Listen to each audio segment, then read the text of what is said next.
I am here vibing with one of the true musical geniuses in Jamaica's dancehall space, an accomplished producer, songwriter, and DJ.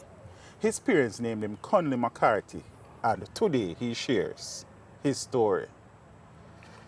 Father Kunley, the Respect culprit, each. as it goes. We need to talk about that a little bit. All right, no problem, no problem. Everything good, sir? Yes, Jai, everything good, just rising in a day. Yeah, man, we give thanks, Yeah. man. Live over Yeah, everything, man. you know? Reach them! Always make sure the message reach them! Yeah, bro, me can call you anything. Producer, songwriter, DJ, engineer. Talk to us, though. Early life, place of birth. All right, place of birth, down at town. Victoria Jubilee. Okay. Seeing, but right that's how I just move when we leave the hospital, straight to Waterhouse. What? Music City. You see it? Straight to Which Waterhouse. part of Waterhouse you grew up, though? On West Bay Farm Road and Barbados Road corner, Okay. right across from Balmaji Primary School. So that means Yeah. you go Balmaji? No, I never go Balmaji. Really? No. So school across right? You say you Across go the a road. different school? No, Suku did go Balmaji. Okay, so where you attended But I school? go St. Teresa Prep. So you're not going to basic school? Yeah, I go basic school, but right by Sabina Park. St. Martin's. It's complicated, yeah, St. Martin's. So after you left St. Teresa, oh, prep school? Yeah. Okay. So I got St. Martin's, then St. Teresa, Okay. then the best school around here, so. Well, you know, Casey round here, so No, George's no, round me here, talk about the best Campo school, down the road here, so. We are talking about one of the two great institutions on North Street. Yeah. Yeah. Right, that me I say, if you say road here, so me I And say, the two great institutions on North Street are Gleaner and St. George's College. No. No, that are just the kid, that are just the banter. Big up Yeah. KC. We do Because my anything, father so go that KC too. Oh, So. daddy went to KC? Yeah. No, we do anything about it. Yeah, man, that's just the banter that The two one. great institutions, man. That street that George's are the clear. Yeah, Victoria Jubilee too. Yeah, man. How many brothers and sisters? Well, I have 4 brothers. Well, actually 3 brothers, because me are the 4th one. I always count myself as a brother. Yeah, so And 2 those- sisters. And all your siblings are still alive? Yeah, man. A blessing. that, Everybody man. upful and Yeah. everybody good. The old man and no lady still around? Yes. Blessing that, you know, Yeah, brother? man. Yeah, man, Yeah, I man. enjoy that, man. I enjoy that, man. Yeah, what was it like growing up, though, in Waterhouse back then from a financial perspective? Well, financially, I really couldn't tell because I'm a little picnic, so I never did my business that, but we never did want for nothing. Food was on the table? Yeah, food was on the table. Clothes on the seeing- back and shoes on the Right. Shoes not always on the feet, but But, clothes okay, on the back. Yeah, because barefoot are the thing in the water.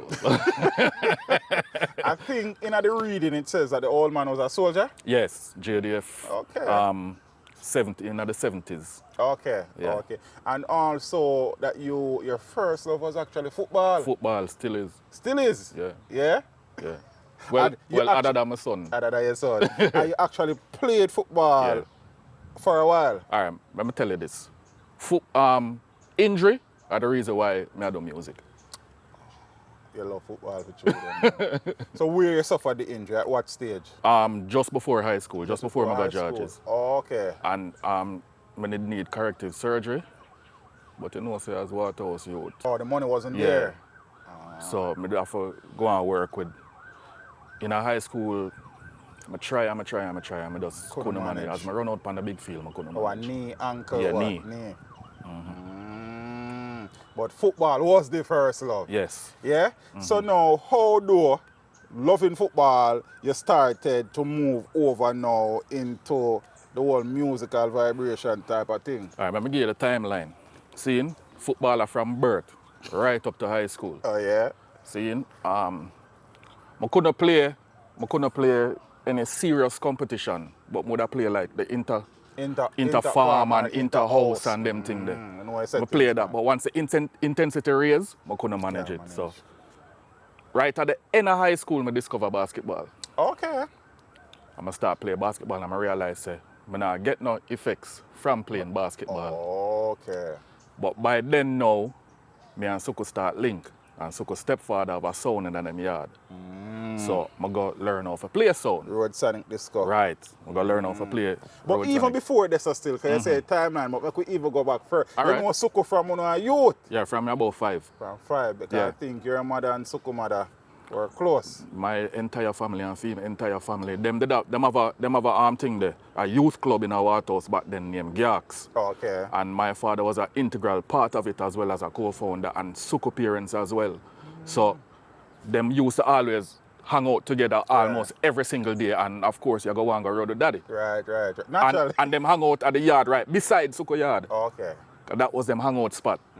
You see me? So from them time, them I know Suku. So even before before you went to Road Sonic though, were you dabbling in any form of the music, anything at all? Just Road Sonic you start? Yeah, Road Sonic must start, And you start out there now learning to select? Yeah, learn to select, yeah. Suku basically show me the ropes on that. And, okay. Yeah, them time they were 13. 13. Okay. So the musical journey now really started around age 13. Yeah, that's how the musical journey started. That's a third form for me. Third form. Yeah. Okay. And then now after Road Sonic, how the thing move forward? I want to tell you, say, after Road Sonic, me really never have nothing planned. Okay. You understand? Me did migrate. Oh, you did? Yeah. So that was during your George's years? No, after George's. After George's, like 2 years after. Okay. I did migrate and it really never worked out because I did supposed to go college. But then when I remember my father did explain it to me, but we'd have something like some government grant situation and the money situation again. So I just start work over there. And when we just get tired of that and say, yo, daddy, I want to come home. I want to go home. So how long were you overseas? And where were you actually? New York. New York. How Yeah, long Long were you Island. there? When I left here? I left here in 92. I left here in 92 and I come back 94 I come back. That I'm sure. I don't remember when. So about 2 years there? Yeah, but yeah. There Not a very long time. But while over there now, my cousin have a son in the Bronx named Dimension. So I used to hang out with him whole heap because he have a son, of course. So I start, do my little practicing and buy my little 1-1 equipment, buy a 1 turntable, put it side of my father one, and them kind of thing. There, and I start buy up records and thing, and I start fall in love with the selecting thing now, yeah. You see me? Because really and truly, me and Suku, they want to be sound owner, Sound owners? Yeah. Oh. You see me? So we try to work our way up to that. And I come back to Jamaica, come down with all of my records, my turntables, mixer, everything, and just drop them in my bedroom, practice every day while I play basketball. And me that play basketball hard. Okay. You understand? And at one time my mother just looked at me and said, you need to get a job. Yeah. Yeah, you need to get a job. So I get a job with them name, More Business Farm on Slipe Road. Okay. Where we used to them do business farms as the title says. Okay. So all of the farm them where you fill out like a tax office and them print them thing there. Okay. So when the order them come in, me used to pack the pallet them and load them in the truck and thing in a warehouse. Me used to work and thing. After that now, I did really want a job in the music, so my mother know where my name from Fab 5, Frankie Campbell. Oh, okay. So she talked to him and thing and whatever, and I get a job as road crew. So I used to roll wire and lift box and I used to travel around Jamaica with them at them events. Must have been fun. Sometimes. Sometimes. Them time them a little and mag and weak, so the box them heavy for me. But anyway, yeah, that was an experience. And then I get a corporate job, Mutual Life, which is now NCB, the NCB building. It was Mutual Life before. Okay. And so I do that. I was there for a little over a year. And while I was doing that, I was making mixtapes. Oh. Cassette, real tape. I'm used to get them out to my co-worker them and thing and whatever. And them did like them. I'm say, all right, I go on with that thing. I learn something. So after that now, after my department closed, because NCB did buy out the place, so them stagger the closing night and my department closed now, so them lay away off and thing. But I get a job at Club Inferno, Mobile. as a weekend DJ. So the Club Inferno job was before Bug Striker? Yeah, man. Okay. Yeah, man. Okay.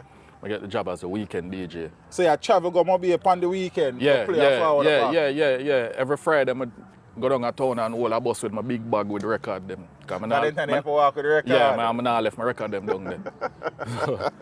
Every Friday, yeah. we work Friday night, Saturday night, Sunday night, and I come back home Monday. You see me? So the music, the experience as a selector, a bill? Yeah, it's a bill. It's a bill till I start get like a credibility with my virgin them around Waterhouse now. So what happened now is that King Jammy's superpower just hire Suko as a selector and Mean Dog. Mean Dog did that before Suko. So Mark was there before Suko? Mark did that before Suko, but them just hire Suko and so me support Suko 100. Saying so anytime Suko do nothing. Right. Me there full support and things, so you know, Suko look out for me back the same way there. And what happened is that Jammy's double book a date. Okay. One at New York and one at Police Officers Club. On the same day. Suko first trip this. So Suko have to go to New York. God. And the senior selector them, Mark and Jacko and Neil them gone to New York. Okay. So that just left me and Rumblood and some other junior. Oh, so Rumblood was around the sound as well? Yeah, but he wasn't really a selector. He just around. Okay. Yeah. He wasn't really a selector. He was more an MC than a selector. Okay. You see me? So that left me and Rumblood for go play a Police Officers Club. Suko recommend me to Jammies and Jammies say, all right, I'll give him a run. So we deal with it and the people them say them love it. The manager, the road manager for the sound at the time named Bravo, him come back and report to the king and tell the king, say, yo boy, them go on good and rare. I say, all right, cool, I like that, but nothing still never happened. Yeah. Nothing still never happened. So I just play Road Sonic and Bug Striker in a them time, you know, because I not get in pan Jammies yet. And by then I stop work at Mobile. Right. Oh, Inferno. Yeah, I stop work at Inferno. And I think Bug Striker was a St. Lucia. Yeah, man, right down the road from the Jam. right down the road from Jammies, man. Same road. Did you also play, I think, CJ, which is Jammies' son, had a Colors? Colors, yeah. So you played on that as well? Man. So this was during, after, or before the Jammies link up? This was before we officially get pan King Jammy's superpower. Okay. You see me? So all of them the little small sound them was like my proving grounds. Yeah. It so happens that them double book again. Miami and CM Police Officers Club. So could them have a show again? Yeah. I will play again. CM Police Officers Club on go shell long? Yeah. Before? Yeah. Okay. If me remember correctly, a long time ago, you know, come all like dirt, you know. Police Officers Club again now and Shell it again. Yeah, shell it again. This time, the second time, I think it was a kids thing, like a fun day or something like that. So you know the music we played it kind of different. But me did already prepared for that because me I come from New York with my record them. And I always travel with my record them. And me have enough things when normally not sell out here. Okay. Especially like house music and them thing there. Me have enough of that. So we deal with that wicked that day there and Bravo go report to the king again. King impressed. Yes. Then one day Superpower did a play. Jammy's Superpower did a play. I don't remember what them did a play. I don't remember if it was a country dance or if it was a Waterhouse dance. But I did play and I did stay back with the sound. I think it was Waterhouse because I did stay back with the sound after the dance done. Okay. After the dance done and King Jammy's did dead. And I got to him and I just brave up myself and go to him and say, King, why don't you teach me how to produce? Oh. Because from a long time, me and Suko have eyes on that. Because we want to make the music them where we play. You see me? And by them time, the Suko did already working at the studio. Yeah. See, but me never start work there yet. And me never permanent on the sound neither. Oh, you're not permanent on the sound neither? So I just go to him and I never know where he did I go say. And I did kind of nervous. And I just go to him and say that and him just say, all right, you want to produce? All right. Come Monday morning, 9 o'clock. And that's how it started. Right, that's how it started. Right, that's how it started. This was about 97? This is 97. 97. It's a 97. And I think at that time, Black Uhuru was doing some work Yeah, around there. Black Uhuru did just start to them album at that time there. Just start to them album. So your first experience in the studio was observing Black that. Uhuru. Well, when I could have sit through the smoke. Oh, you could have sit through this. Yeah. And I think at the time, Suko was what, running off the dub room, or it was Mark? Suko did already move from the dub room Oh. to the main studio. Okay. But that's what he was doing before though. Okay. But Suko did just move from the dub room to the main studio, like, probably a couple of months before me start. So when you went now, eventually you have to go dub room? No, I go straight main studio. Straight main studio? Yeah. I never do dub room, none at all. Never do dub room. Yeah, so you know observing what was taking place there and I fall in love with the, yes, man. the engineering aspect of the thing. Yes. Me used to love when King and him oldest son Jan, when them a mix. Me used to go stand up in there and just watch. And just do anything them tell me to do. Like, take off the tape, whatever. Whatever them tell me to do. But I want to see what them a do. See, because when I ask him to teach me for producing, it's not like him I go call me and say, all right, take some notes and no. But just go in there, go stand up and look and just observe and just soak in all of the things when I see him I deal with. So it start from this, so I start from patch B, learn how to patch the effects them in the patch B and them thing there. Suko and Mark, Jan and King teach me how to deal with the patch B and thing, and till I move from the patch B there right at the studio door, right at the entrance. So you used to just stand up in a one corner, like in between the board and the wall. Oh yeah. So you just stand up there, and we just stand up there whole day. Whole day. Cause you're patch B, man. See? Now around on the other side of the board, which part the tape machine them there, and then them have some tape pile up against the wall, right beside this him chair. Okay. So when you graduate from patch B to around at the tape them says. Yeah. So after a good amount of time now, I move from patch B around the tape side and I start learning how to put on tape and everything and them thing, the write up track sheet and all of that. And yes. basically the basic engineering thing them as an intern, I learn them thing there and I just stay in the studio. I just basically that I just stay in the studio. And I pre-work. And just pre everything and then like me is a early man and I not deal with late. And I realize that. See, I not deal with late. I not deal with arriving late or I not work late neither. I not like work late. Okay. Because late my brain tired. So me used to reach a studio before everybody. So when I reach a studio, I would have put on a tape and try to balance up a rhythm. Okay. From my memory away, I see them and deal with. I try to balance up a rhythm and I used to run it off from a little cassette and thing and it never so good. It never so good. But doing it over and over and over, observing more, until one day I balance a tune where Jamis did a mix and run it off from a cassette and then when him come out work the morning, I play it for him and ask him what him think and him laugh. He does laugh. Him laugh and say, yo, no. No. No. Him say, yo, the bass too tough. The bass want smooth out somewhere and the kick them a drive too hard and whatever. And I say, all right, cool. I never feel no way about it. Right. I never feel no way about it at all.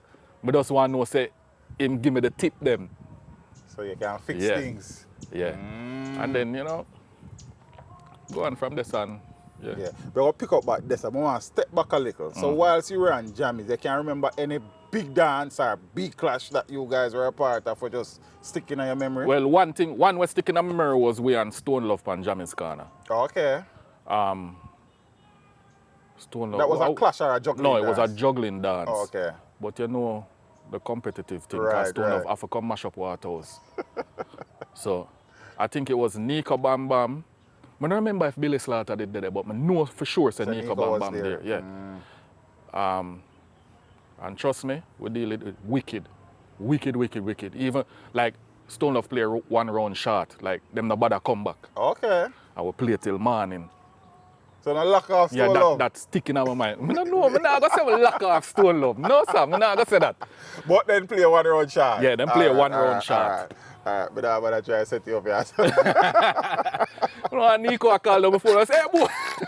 Big Yeah, boy. man. So that was one of the dads sticking there. Yeah, that's sticking on my memory. Yeah, no play no clash back then where you really remember? No. The clash them was before me go there. Yeah. I think Suko did do one. Yeah, Soko tell me about a few Suko clashes. I remember one with the song where Babyface and Mataran used to play. King Addies. Addies. Out I think a 3 Mile. Okay.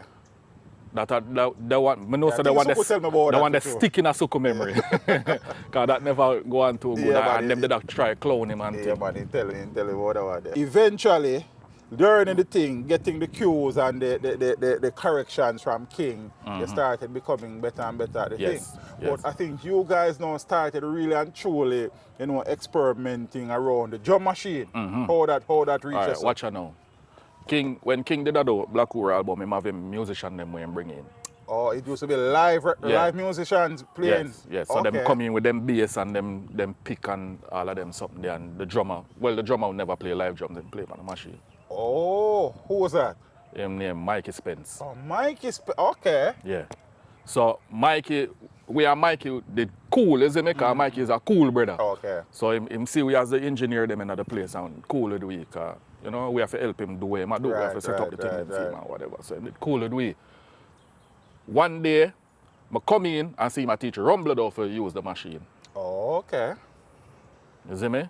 And I say, all right, that look enterprising. And peep on it 2 times. But that never really... it never really draw me attention like that. But I know say, a couple of days after, I say, Rumbler, that's so shuku. A show suko. I say, Rumbler, that show suko. Well, Mikey show him. Okay. So I saw suko get hooked on the drum machine now. Oh, okay. You see me? And him start build beats. By them time the Dave Kelly I mad the place. Oh, I'm mad house. Dave Kelly I mad the place by them time there. And for me and Suko, Dave Kelly our idol. Like our second idol to Jammies. Oh, okay. You see me? Dave Kelly our young idol. and King are the king. Yeah. Yeah, man. You see me I say? So Suko start pre-Dave rhythm them now. You see me? But what did really attract me to Dave Kelly music was the lyrics. Okay. The lyrics them where him write and where him artists them and sing. So Suko start pre-rhythm and me start pre-lyrics. Okay. You see me I say? And Suko try emulate Dave and put in for him own a flavor. And he make he make like 3 rhythm. Right. But as a beginner, them thing they go. As a really work out. Yeah. Right. Until one day, one holiday, I don't remember which holiday it was. I think it was either Labor Day or Heroes Day. I don't remember which one. Which one in a them time you hear? With them, a Labor Day? Labor Day come up. Yeah. Labor Day come up. In a them time right. I hear. Okay. Labor Day. Okay. One Labor Day I come so boom man, cause by them time I move from Waterhouse. Oh, cool. So Labor Day now I come so boom and left my yard and go there. Go around a Suko yard, I'm not dead. Them say Suko around a studio. I say alright, boom. Bust a walk around a studio. When me go in, me hear one pan and a kang, kang, kang, kang, kang, kang. But I balance him, right. Up something. So when him take off the solo now and everything start playing, I say, blow, the rhythm, yeah. Bada, the man a build, man. Bada. Before we reach bada though, because you mentioned that couple rhythms were built first. I think Dog Pound was the first rhythm. No. It wasn't the first rhythm was Hot Lava. Hot Lava came before Dog Pound? Hot Lava was the first one. Okay. It was Hot Lava, then Dog Pound. And then Bada was the third one. Yeah, but no, so we could talk, you see them local things are important, So we know the big rhythms them. I would have to talk about them there. But so you say Hot Lava was the first one. And for Hot Lava, you have people like Risto Benji. Yeah. I think him have Hot Lava upon the rhythm. Yes. Power Man with Consider Way, Amamount with Stamina. Yeah. And you guys have Gal Teeth on the rhythm. That's the first song I write. So now we can't speak about that, Kunley, man. I want to hear, man. That was the first song you wrote. Yeah. Whose voice is on that song? Suko. So Suko was the voice Suko was from a the designated beginning. DJ. Suko was a designated DJ. So we soon come back around to that. Yeah. And some other people was on the rhythm. We just pick out some of the songs them due to the research. So the next rhythm now was Dark Pound. Zane. We do last step on the rhythm there. Zane, we have Deli Ranks with them Get with Vex. Powerman again with Badman Cartoon. And 121 with Nah Do That. Yeah. Badman Nah Do That. Yeah. You write that again? Yeah. Suko. Me and Suko. You and Suko. Yeah. So this was the first time now you actually go up on a rhythm, go lay down some vocals. I mean, they hate it. You did? Why? We just never want to do that. You just never want to We just never want to do it. But because of the tone of voice, the difference in our Suko voice and my voice, there are some parts of the song where it would have sound better if me do. Okay, fair enough. So me end up do them. Him make sure point that out, say, you do that part. So the chemistry did right, man. Yeah, so. But none of them songs that were only those still never really take off yet. No, nobody. I never think nobody even play them one time. Cause them time that we are just jamming engineer them. We are just jamming engineer them. And then now at this, cause I know that you guys had a link before the music, and how early did the War 21 name come though? In our late teens. Late teens. In our late teens, because my grandmother, by my father's side, was actually a patient at War 21. Oh, okay. Yeah. So, but me never know that because me toddler them time then. Right. So, me never know that. And like, my mother is a caterer and Suko always hang out at my house more a while. So, me and Suko there, my mother a cater job. And me and Suko a thief out the food. And when she cuss, we tickle her. Okay, yeah. So, like, she did want vex, but she couldn't vex. And she tell us, say, we deserve for the award 21. And that was the first me I hear about it. And I was like, what is that? And she said, ask your grandmother. When I find out what it was, I said, what? I got a crew for name, you know. But them time, it wasn't no music thing, right. You know. It just was parent. Yeah, just a link. So it was just you and Suko at the time, or Mark and Rumbled? No, was Mark and involved? Rumbled never involved. It was me and Suko and other friends. Okay. It's my friends from my block and I think one other person from Waterhouse. Wait. No, nobody else from Waterhouse. Nobody else from Waterhouse. Yeah. But the name was born and that continued. Yeah. So now, Labor Day 1998. The first hit rhythm now was a Labor Day project. Yeah, call it that, no? Right. So you see, you went in the studio. Yeah. And Suko did a balance out something. Suko did that. Him just a bill it and a balance it on the tape. You see me? So I'm going, obviously I'm an engineer, so I'm going to go in and stay, and I'm my best friend, so I'm going to go in and stay with him and help him out. Right. So him decide, say, him going to put a voice on the rhythm, like how Dave do, you know, like him do showtime and them kind of stuff. It's a sampling. Yeah, like a backyard and them things. Backyard, yeah. So him say, all right, him going to do it. Them time they know, the talk in a Waterhouse was go so bada bada. Mainly the Rastaman them used to say it. They used to say go so bada bada and pussy belly and them something okay. there. And under feet and them thing there. So him just decides I'm going to put on that. So I say, all right, cool. Boom. Him go around at the voicing room, I line up the track, and then put on the vocals. Bada bada. Bada bada. One at the time I talk back to him. I press the talk back button, but the speaker then they turn up loud and it feedback. Okay. And I say, yo, that sound tough, you know. Yeah, add that to that. So we just record a track with the feedback. We just press the button and record. And okay. use, it's the thing where lead the rhythm, the record that with the feedback. So that's why it have like a little pan sound. The feedback a ring. Okay. So we just record that with the feedback and then gate it so you don't hear the full feedback, you only hear the knock. So experimentation at its highest. Our whole career experimentation. Whole career. Your entire career experimentation. So the rhythm now eventually materialized. Right. But then because Onana really producers of sorts, probably it was a little bit difficult to get people to voice on it first. No, we never have no problem to get people for voice on it because when the artists always come check jams. Oh, okay, which is true. And when artists come check and we in the studio, we just put on the rhythm and play it for them. And the first person ears it catch was Captain Barkley. DJs cock up on the Yeah. rhythm. Captain Barkley was the first to record on the rhythm. Yeah. Captain Barkley comes up, boom, and drop a bad track on it and Some other, me can't remember. Not for do it, I think, for him song name. I think Barky song name. No, it's I alright, really man. truly can't remember them something. Yes. And Lexus Get With It.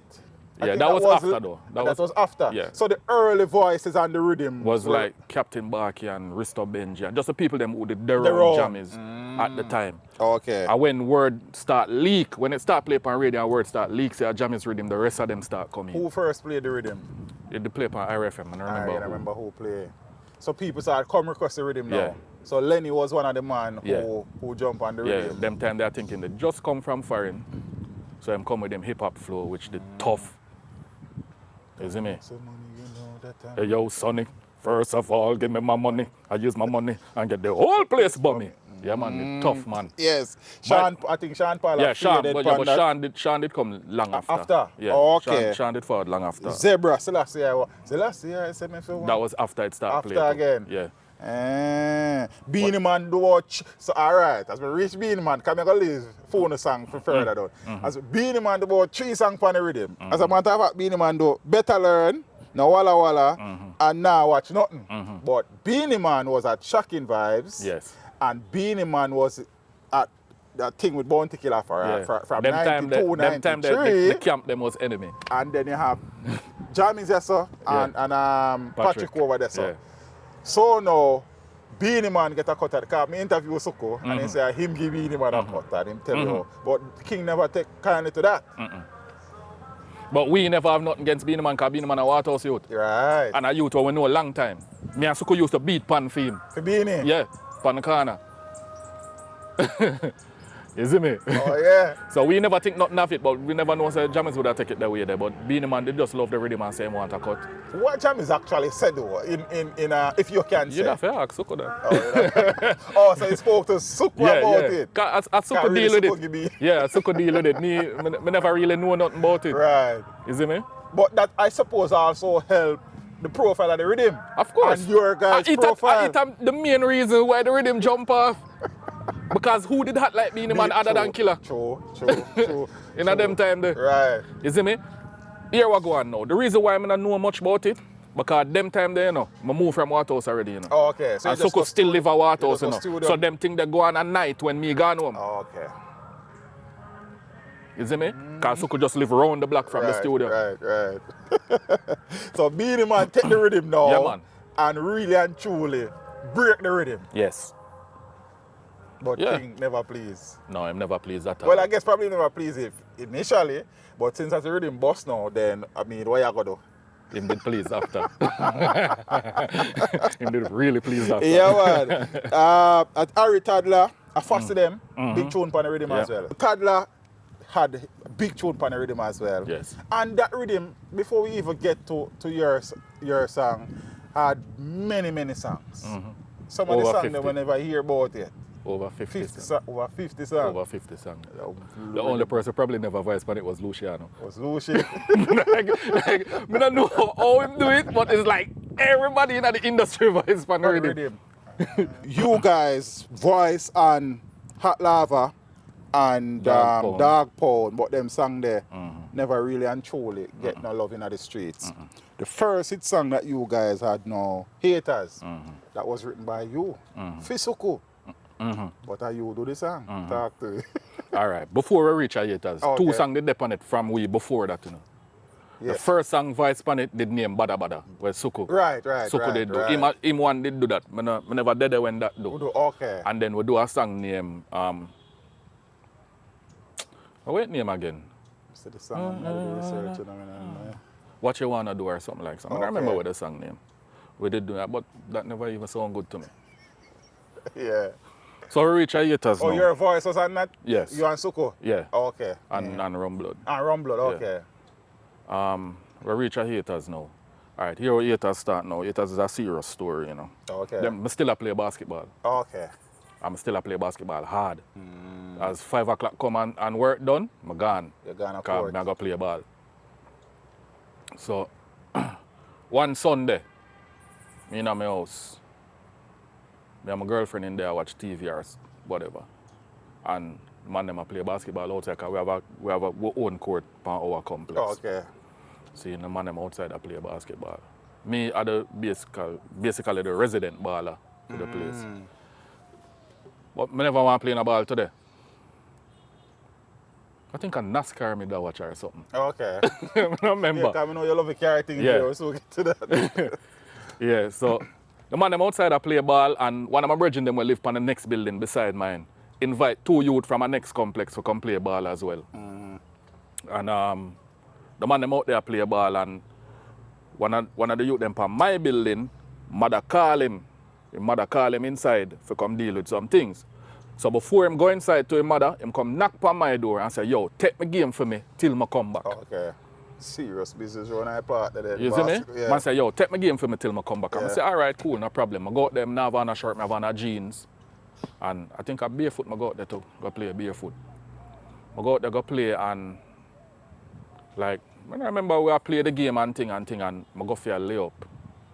I go for a layup and one of the new youth then we get invited for come play, push me in my back right as I jump. Oh, okay. Next new youth, in front of me, duck. So the whole of Yasso slap up on him, Are you trying over? on my chest, my land on the ground. Bust off my chain and everything. Oh, yeah? Yeah. Scrape up my chest and them something there and yo, me did vex, because I never want to play ball today. I honestly never want to play ball today. Man. Well, I guess it work out. Me vex. Me and the youth them nearly fight and I run them and I make them know say yo, I can't come back around here so rare. So my brethren where did the one where invite them, man vex with me. Oh, okay. So me said, dog, you never see what the man them do. Oh, you for vex with me. The man vex with me, star. And a month the man vex with me for. Okay. Somebody just right about him.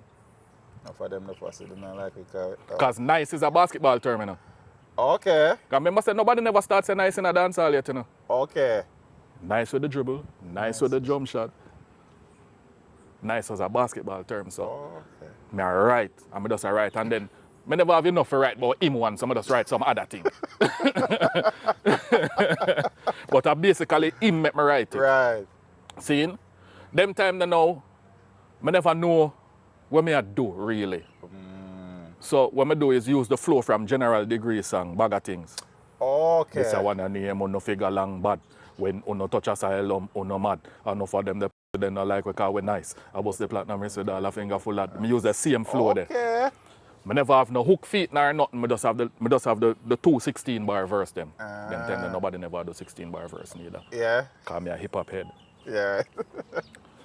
So I have the two 16 bar verse them and I have it. And I say, you know what? Monday morning. No. Yeah, because it's on a weekend I write it. And I say, Monday morning I carry this go get Suko. Because Suko the designated voice.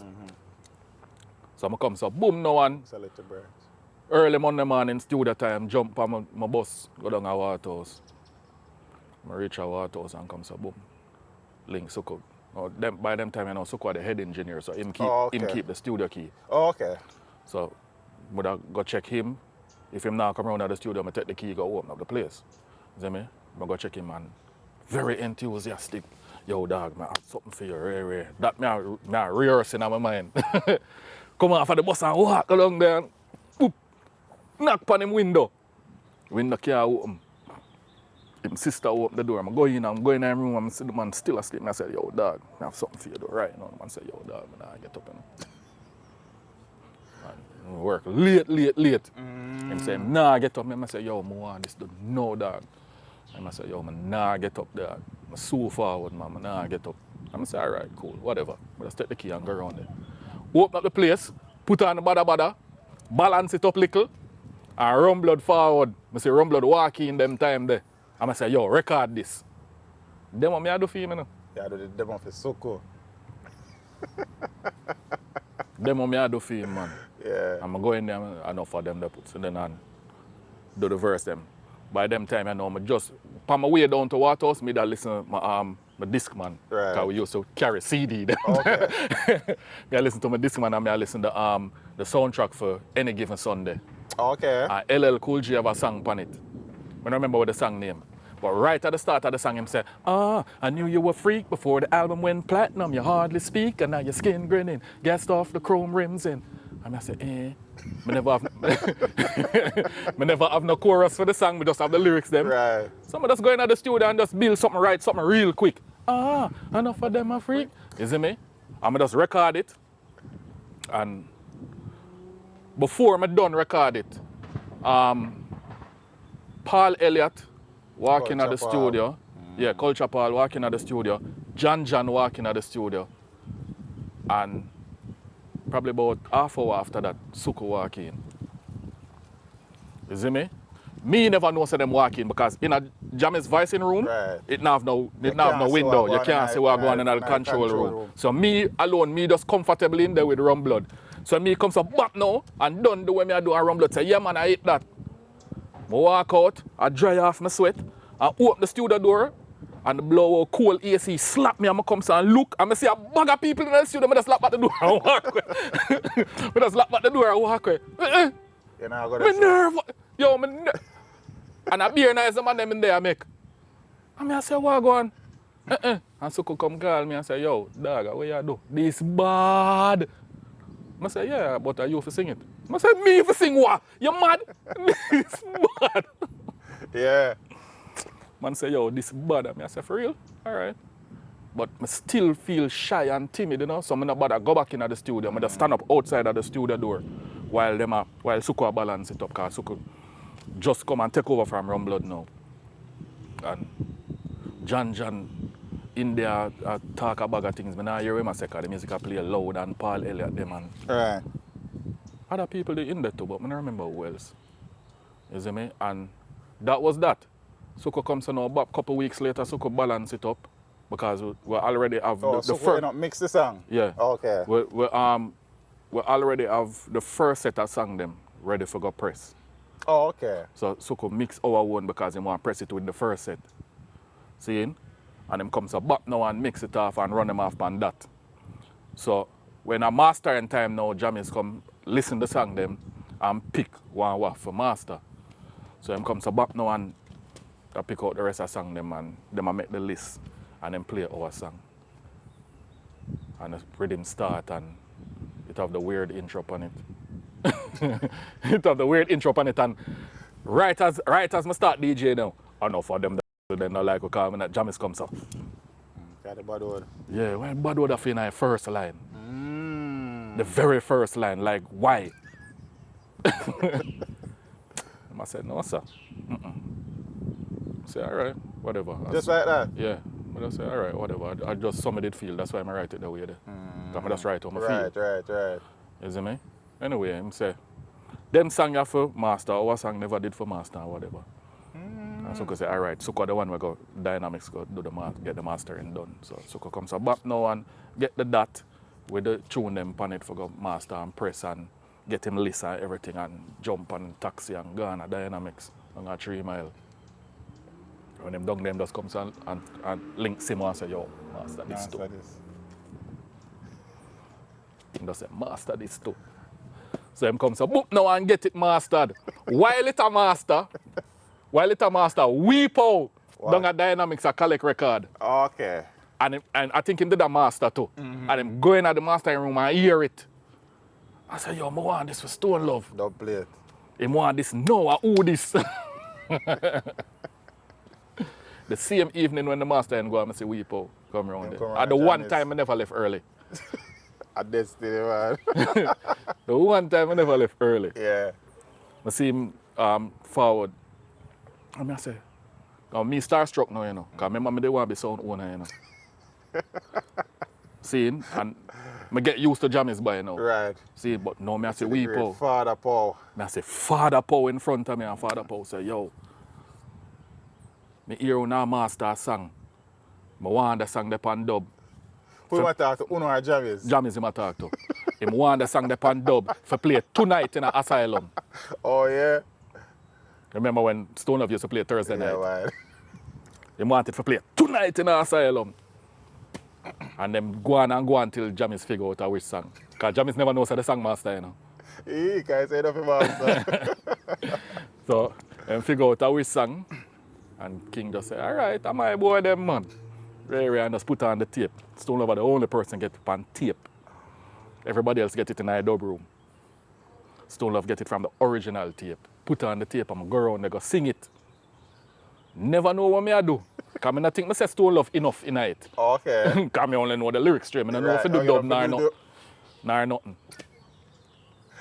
Yeah. And you just take off from that. I think overall it spent 14 weeks at number one. And number one all around the world.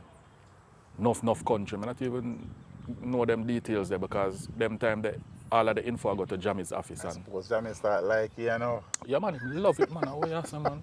Worst like how Beanie Man make the rhythm bus already. Right. And then Zebra come get a number one again. Yeah. Love it now, and then man. Toddler come with it. And then Uno. Clapping sword. Plus Lexus Stewart. Yeah. Do well and as then well. Beanie Man come back, come vice man, our one. Right, Walla. Yeah. Boy. And speaking about Beanie Man, I'm not sure, kind of the research it says Scarface came out 2000, I think. But Scarface was like a peace offering between Tracking Vibes and Jammies. What Uno actually built Scarface. Succo build it. Yeah. At Jammies are over At Tracking Vibes. At Tracking Vibes. So that rhythm came out before the Giant? No. After? Yeah. So it came out between Giant and Belias? Giant was CM99, I think. Right, Giant and 99? 99, yeah. Zane? Okay. But eventually, and quite a few hit songs are on that rhythm. You see me? So we have Imagine This with Kiprich, Boops with Goofy, Uno do Anti-Spipe on the rhythm, and Dance the Angel with Toddler was probably the biggest song on the rhythm. That was the biggest one. And then now, the man turn artist. Yeah, that's so the man when I want to do no DJ business. Yeah, that's what I'm right. Turn artist. Theaters, bada, right? That's what I'm turn artist. But to me, that was just still my side hustle. Still the side hustle. Yeah, because production is my main thing. The follow-up rhythm to Bada, you know, would be the Giant. Yeah. With the Giant now, I just when Suko met the Giant,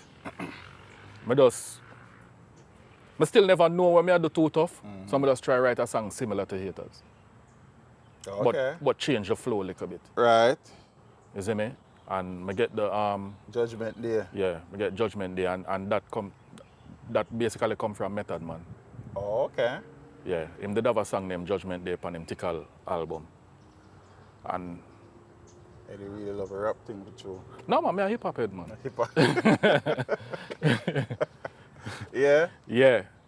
I get the idea for the Rockabye Baby and them something there from Method Man. I really and truly don't remember the song where I get it from. I probably hear it in passing, like, you know, while I drive or I play the CD or whatever. And I just try to do something similar because I never know anything else. Oh, okay. So I try to do something similar to Haters. And by some weird reason, it got number one too. Like I couldn't figure it out. Like, yeah. It got number one too. And I was like, okay, all right. Richie be a big way up and thing. Yeah, man, number one, your second number one on the chart and whatever. I was like, okay, it is what it is. And one day, I'm in the dub room, I cool out, like, come out of the studio, go in the dub room. Nobody never use it. And I go in there, turn on the AC and just sit down in there. And just, just relax. I'm hear the door bust open when I look, Lexus. Lenny. So Lenny say, you know how long me I look for you? Because they send him all about the place because nobody know where I'm there. Okay. So him say, yo, I have an idea.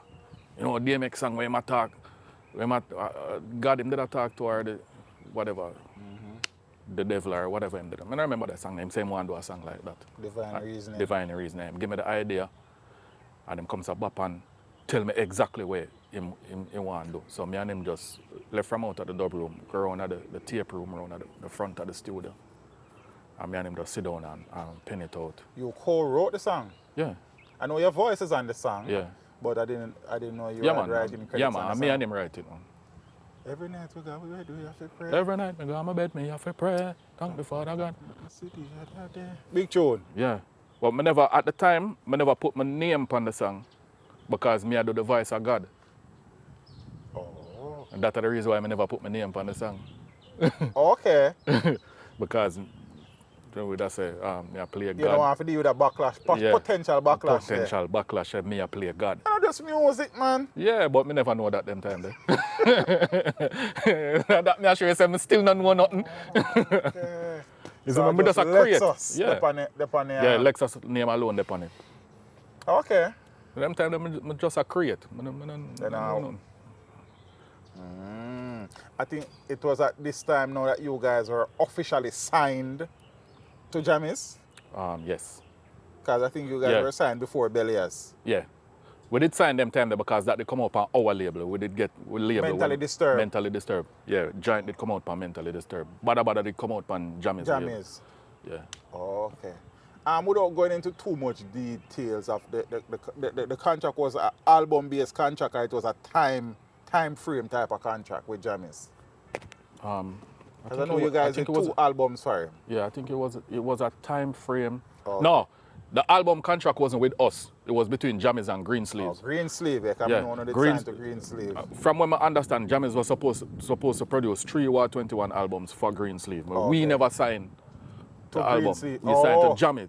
Oh, okay. So the Giant, Come a Road and Judgment Day and Divine Reason, big songs. We know other songs upon the rhythm, but those were probably the 2 standout songs on the rhythm. Yeah? Yeah. And after that now, well, it's a Mentally Disturbed label was formed and thing, and I know there's a little bit of thing with the volume rhythm. Because I think volume, when I start work on volume before I start work on Belias. Yeah. But Belias come and road We did before line up Volume for come out next after the Giant. And that was my favorite rhythm. Volume? Volume was my favorite. I love the rhythm there so till. Why? I don't know. I just love it. It just hold me. I just love the rhythm there. Suko build the rhythm again? Suko build it, yeah. Suko build it and then I write Pain Fiend. Pain. See? But pain no one next version of Bloodstain. Yeah. Let me tell you about pain. The one I name Bloodstain. Yeah, the exact same thing, even the chorus and everything. Because we used to write 3 versions of every song. 3 versions of every song? We used to write the girl one, the gun one, and the weed one. Okay. Yes. So. Because ganja smoke are the same thing. Right. But. Ganja smoke. So Volume was supposed to be The next rhythm. but Jammys overruled that. Yeah. Jammys come in at the studio and hear Suko Bill Belias and love it. Okay. You see me, and then him call musician them for come play. So played that role? Rangmo from Firehouse Crew did come play like the phrasing upon it and Bassy, I don't remember Bassy name. They play the bass upon it. Okay. Same Bassy from Firehouse Crew. I don't remember his Okay. name. If I judge, I'm not sure, but yeah. So Belias now, and let me ask though, how many songs were voice and volume at that time? I think I just painted the voice. Just Spain. All right, we I can't remember. I think I just painted the voice at the time. Right. So volume shelf for a minute, and I think so. I think one of the issue, the story around, so you wrote pain and volume, and then because the rhythm never get released, I think it was some upset things. Dog, me did vex. Me vex so till. Because I really did want pain drop. I really did want pain drop. Because I said, see, this is the first time them I got hear Suko deep voice. Pain are the first time when them I got hear him real deep voice. Because the morning when we voice pain, you know, I wait, same situation. Same situation like with haters, but this time I not take no for your answer. I say, get up. And the man get up and start put on him shirt over him marina and I say, come forward. And I'm talk about him, I go wash him face and brush him teeth. And I say, none of that. None of that. Come voice the song. No. I'm a force him for voice it. And that's the first time I discover him real voice. And I did love the song, I love the rhythm, the song, everything, I love it. So till and Jamie said, nope, Belias. I'm a vex. The day when him say it, man, I'm a vex. So till him I said, no, Belias, we are work on next. I'm a vex. So till me just come out of the studio and go sit down right at the office, one old office there with the ackee tree in front of it. I sit down right there because by then the office did move. Okay. I sit down at the old office on the step. Sit down on the step in front of the Aki tree and I have my notebook and I just flip pen and write Belliers. Blood stain. Blood stain. Yeah. Flip pen and write blood stain in about 15 minutes. And to this day, I still think I never spend enough. I still think the song mediocre. Oh yeah? Yeah. Because I never spend enough hit time. Song? Yeah. I never spend enough time on it. Come right now 50. Pen take my whole night for writing. That was painful, man. Probably that like a song hit, man. And I say, I vex till I'm right blood stain, man. And I DJ'd for Suko one next day. DJ'd for Suko one next day and them love it. And them say, all right, I'm going to voice it tomorrow. And them comes to bop him reach a studio before me and start voice it. So when me walk in, when me I come in, I must say, Mark, I say outside. And Mark say, Suko voice from Belliers in there. And I say, all right, come, boom. Walk, go in. And I hear him sing, see them run. I say, I never write that. I never write that. I never like it. I say, I know the song for start. Suko add on something where you never have that idea. I never have that idea there. So I hear it and at first, it's because when I go in, him just started and I just one voice, one track. Right. And it never sound good yet to me. You see me? But him have the idea, him know what him do. So I trust him and I just love him. And then I hear him put on the double track and I say, okay.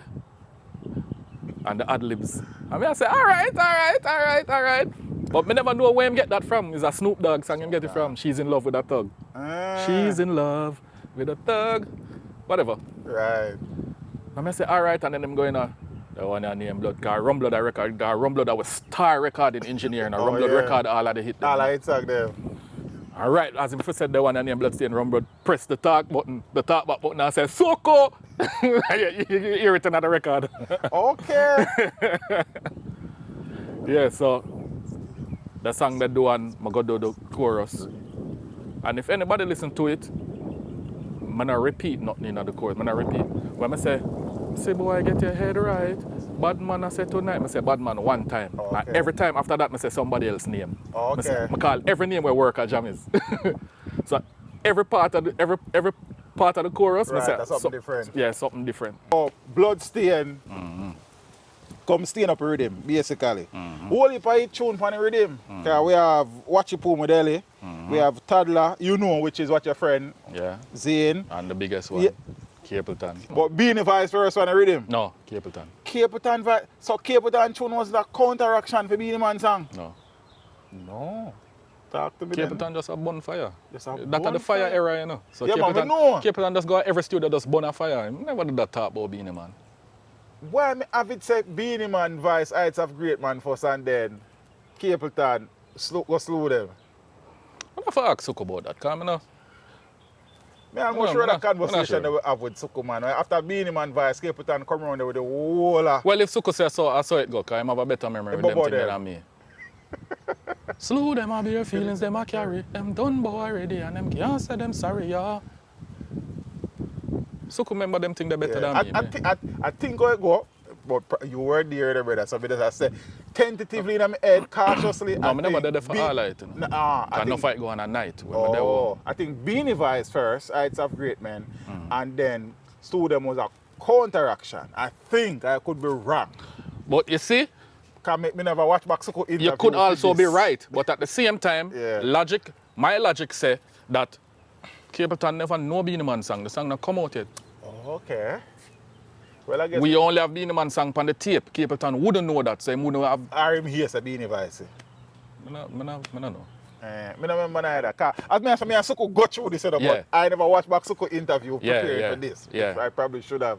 I don't remember good, so no quote me. That's all right. But whichever way, in your wisdom, Slew Them was the more successful Yeah, man, song. that's the bigger song. Not saying that Beanie Man song. No, man, I get what you're saying. I get what you're saying. Yeah, I but get what you're saying. from our experience, from when me see with my eye all over the world, Slew Them. Slew Them are the bigger one. Are the biggest one. on the rhythm. Ruben.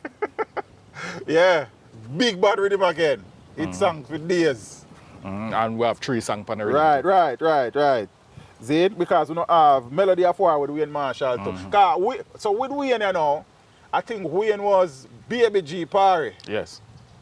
But Uno been a vice Wayne. Yeah, me been a vice. You been a vice Wayne. So why nobody else never did a vice Wayne? Or them never take him serious as an artist? Them just take him as It's a mixture of all of that. It's a mixture of everything, you know. You see me? First of all, normally the studio busy right throughout. Because them time the King Jam is hot. Oh, okay. So Wayne couldn't get no time for work. It would have to be late at night when nobody not really did it other than Baby G. And Baby G never become a full-fledged engineer yet. Okay. You see me? So him and Baby G would have did it and thing. But Wayne never really get whole heap of time for work. But me did always interested in working with Wayne. So what me would have do is go up on weekend, link up with him, and we'll go up on weekend when nobody now use the studio. Okay. Put on the tape them and then explore him artistry. Creativity. You see me? But what was it about Wayne? Me kinda, you know, like I say, yes. Something there. I like the way him write and I like the way him sound. I really did like the way him write. Because him kinda write in a similar vein to how me write, like the perspective where him write from. Right. And I did like that. Yeah, But I think he was also on Bada Bada. Yeah. I don't know if he did up on the joint. But I know him did up on Bada Bada. I remember Yeah, him did up on the joint. See, so them time they see the talent and you take time and bring him forward. Yeah. Yeah, and I want to tell you, it's something really weird make me and him do the song there, you know, Melody of War, you know. Oh, yeah? Me write the song for do it myself because Suko and Rumblo did have a song together. Pambelias, seeing? And then me and Suko have Bloodstain together. But somebody did want to do a song by myself because by now I start test out myself. So I get some confidence as a recording So I write the song, and actually when I write the song in the studio yard or in the studio or wherever, I think a front room, I write it. We in the dead, so we ain't familiar with what I do because I write it and I sing it. You see me? Now the day when I go for voice it, I did have cold. Yeah. The day when I go for voice it, I did have cold, so I only could have do the deep part them. I couldn't carry the melody. You see me? And Admiral Bailey did that. In the control room while me in the voicing room, I hear Wayne sing it. Okay. Admiral Bailey says, since your throat a crack up. Right. Make Wayne do his singing. Make Wayne sing it. So basically Admiral arranged that. Yeah. So I saw that get for be a collab. We're going to pick up on Marshall some more. See? At this time though, Killer and King never good. But Uno get Killer to Vice. Not yet. Yeah? So what the first with him Killer Vice pan for Uno? I think it was Volume. Volume. Oh, okay. Cartel did write him show. Yeah, if I Warlord did rule the world. Yeah, man. The Volume for sure. Yeah. So only get Killer to come Vice, knowing say King and Killer no good. You'd have asked Suko that, you know. I don't know what kind of wizardry. Suko, a man where really actually do some heavy lifting. Yeah, you see me? When it come to getting the artists them for voice and them thing there, Suko deal with them thing. Them time them just concentrate on writing, you know, because me have to write all our 21 songs them time there. So I just write. And by them time, I really discover what I like doing at the studio and what I not like. What you not like? I love mixing. Oh, you love mixing? I love mix. You see me? I love arrangement. I hate tech voice. Oh. That's the thing in the music I hate the most. Why? Well, other than media stuff. I don't know why. I don't think I have the patience for it. Especially if the artist just build them tune. I can't sit down in the studio with you for 2.5 hours. But you love mixing the song? Give me the song. And arranging the song? Man. Yeah, man. Me spend all 2 days without sleep on that. Yeah. And just to touch on the Killer thing some more, because truth is that based on, you know, talking to Suko, is that if it was up to King Killer on the voice when I heard him now. Yeah. Yeah, because them never good for real. Suko a genius, general. Yeah. No, Suko defiant, you know. Suko defiant, man. Because Suko take a rhythm beanie, man. And still master our song. It's good defiant, but so good. But all of them things there work out, Yeah. brother. Yeah. A man have a vision, man, and a mission, man. Also now, them time they when 121 at TOK at.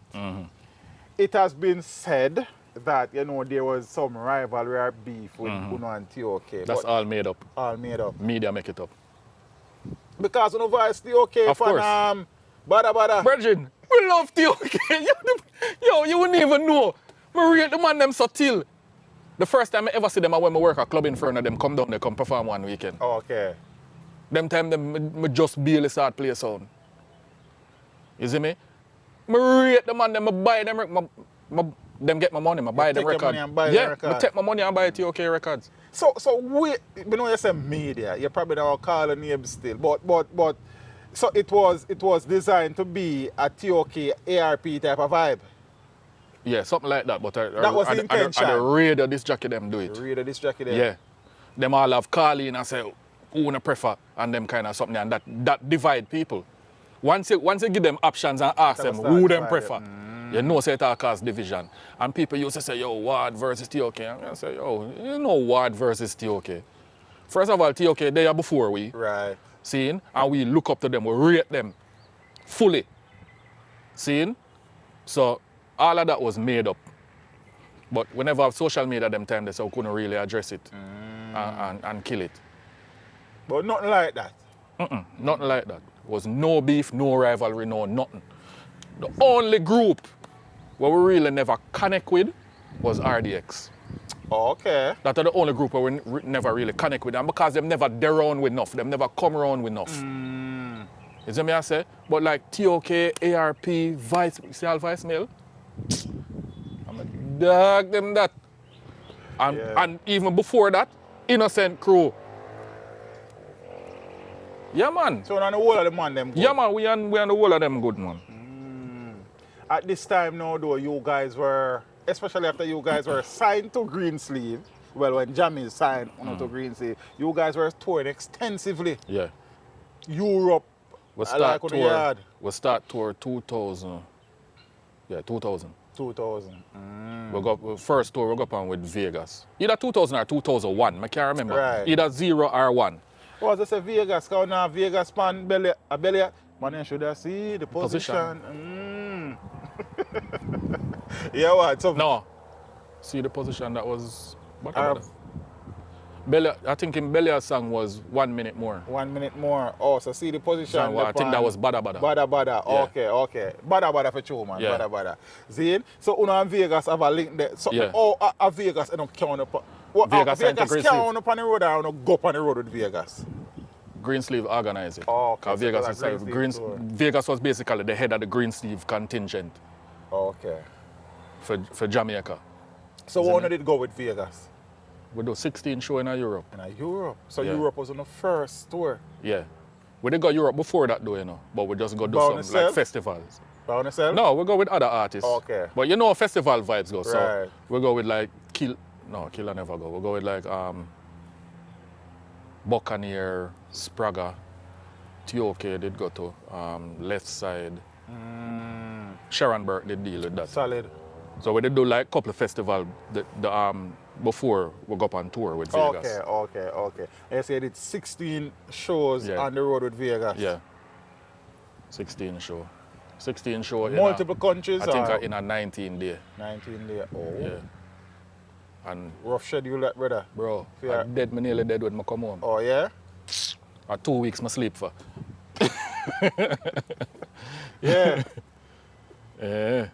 My dad get sick to on the tour. That's why I nearly dead when I come home because I have flu. But Vegas teach we how to tour. Okay. Vegas teach we how to do it on the road, you see me? Teach we how to tour. And I'm forever grateful for that. I'm always grateful for that. Because Vegas to that, man. we tour from then every single year till 2019, right before COVID. From 2000 to 2019. So you guys have been on the road every year for 2 decades, Multiple basically. times. Multiple times. Yeah, we do summer tour and winter tour. And I think there were 2 years where we do 4 tours for the year. Oh, yeah? Yeah, What, 21? yeah. And we're a headline. Oh, yeah? We never have social media, so Jamaica never know about it. Them I know now. Yeah. So eventually though, things started to even before we reached there. So with Marshall and now, so I could finish up with Marshall thing, you know. Marshall started to grow in his craft and till him start really and truly show him real talent. And eventually you guys got him to do a collaboration with Killer. When the smoke clears. Yeah. And that was one of his dreams, really. Yeah, that was a dream for him. And me feel so happy for him. The man actually realized him dream basically before him bust. Because of that basically bust him for real.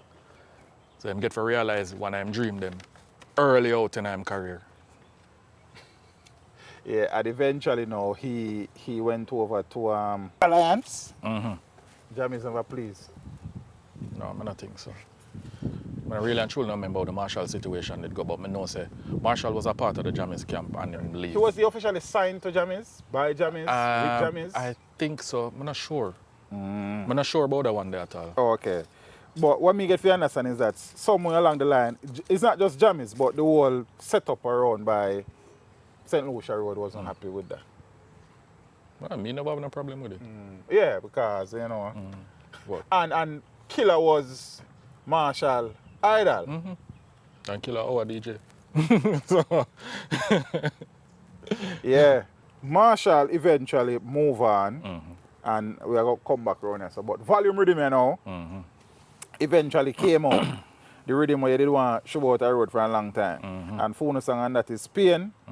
The Firehouse anthem will also have that on it, and you know the Killer for Allah the rule the world and so on and so forth. Big rhythm again, man. With big songs again. Which song again, phone? More hit song. yeah. I know your season of the writing, season of the voice boot, season. Yeah, now I have an idea where I do know. Yeah, I do. Yeah. The Volume. When Volume did come out, me did happy, but initial excitement and joy for the rhythm. A little bit. Yeah, and because the rhythm did kind of change up too. Oh, it did? If you listen to Pain sound different from all of the other songs them. Oh, Because okay. Pain have the original volume. You see me? The rest of song them have some additives and some subtractions. Yeah. The Marshall and Killer song, When the Smoke Clear, was on another project on a trilogy rhythm. Yes. And on that rhythm, Bounty, All Out, I think that was a Merciless, this song type of vibe situation, I think, if memory serves me correctly. Elephant Man, Warner Done, and Success and Trilogy again. Yeah. And 911. 911, right. That's with Uno and Ellie, Yeah. I think. Wayne left Jammies. Chuck Fender was around at the time, but he moved to Fifth Element. Yeah. And then things kind of became strained with War 21 and Jammies. Not really. Not really. But Not so much, but not so much. in a way. But eventually, though, you guys did not renew the Right. 2 albums. Yeah. And never renew the Right. contract. The contract ran its course, and you guys left. But what led to, from your recollection, I guess Suku them probably tell me already, but what theme side I think, but based on what you remember, what was the thing like at that time? Well, them time there, it's like, you see the initial excitement and joy and anticipation we did have Right. in the camp and the way things did go, that did fade because everybody did leave one. And so it was just basically me, Suko, Rumbled and Mark left. And it's just like the joy did kind of faded by them time there. And I don't know. Our mission there, so just kind of run a Run natural it course, and a yeah. time for them to move on to. Yeah, it did kind of run its course, yes. But though saying that, I don't think that the exit was quote unquote smooth, was it? Not really. Not really. Yeah, because for a good while, we never go back around there and we never talk or anything like that. For a little while. Yeah. Was any monetary reason involved in the split though? Like Yeah, that was a part of it as well. That was a part of it. That now, Mark could have tell you the details on that because that Mark deal with our business. Oh. So you are right, Yeah. and I do some production. Suku build some rhythm and I do some production. Yeah. Rumbler, our engineer. Rumbler, the engineer, and Mark, I do the business. Yeah. Oh, okay. Yeah, man, that's how we delegate the thing. Yeah, Mark could have explained that better. Me, personally, it more than likely it's going to be wrong coming from me because I don't know the details like that. And I'm the type of person where I don't feel no way for walk away from something. You see me, I'm going to hesitate, I'm going to look back. And if I just feel like, say, yo, I don't need to know the details, I just know what is, I'm going about my business. The details, I never really go into that. But you guys, as I said, you guys did 2 albums with Jammies. Yeah. So I think then you know do Mentally Disturbed, which is 01. Yeah. And you know How We Roll, which Yeah. was 03. But you guys have done albums since. I know. Yeah. Up to 2014, you know, King of the World Yeah. was 2007, Genesis 2009, and Still Disturbed 2014. You guys, I know you guys were working on a project leading up to COVID. What happened to that? Has that been released? No, I have it. Oh, you have it. We have an album recorded in 2019. And before that, and between Mentally Disturbed, when did you do anything album-wise? I mean, Still Disturbed? Still Disturbed, right. No, we never do anything album-wise. Okay, so After it Still was that Disturbed. project going up to COVID that was the next body of work, really. Yeah.